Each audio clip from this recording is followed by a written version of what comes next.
பெனிஃபிட்ஸ்க்காக தான் வாங்குறோம். ஸோ நான் எப்பவும் அதோட எக்ஸ்பைரி டேட் மட்டும் தான் பார்த்துட்டு இருந்தேன். ஆஃப்டர் நிறைய யூடியூப் வீடியோஸ்னால தான் நான் அதோட இன்க்ரீடியன்ஸ் பார்க்க ஆரம்பிச்சிட்டேன். ஸோ ஃபர்ஸ்ட் ஆஃப் ஆல் இது which means மைதா, அது 56% இருக்குது. சுகர் இருக்குது, edible oil which means palm oil, அப்புறம் லிக்விட் குளுக்கோஸ், மில்க் சால்ட் சொல்லிட்டு நிறையா இருக்குது.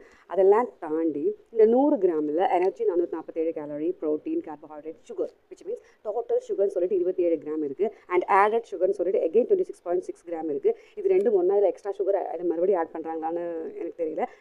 அண்டு அகெயின் நிறையா இன்க்ரீடியன்ஸ் எல்லாம் இருக்குது. அதை தாண்டி தாழை ஆவரேஜ் அடல்ட்ஸ்ன்னு சொல்லிட்டு ஒரு இது இருக்கும். அதில் 3 தான், அதாவது 2000 கலோரியில் 3 அப்ராக்சிமேட்லி 3 பிஸ்கெட் தான் பெரியவங்க யூஸ் பண்ணணும்.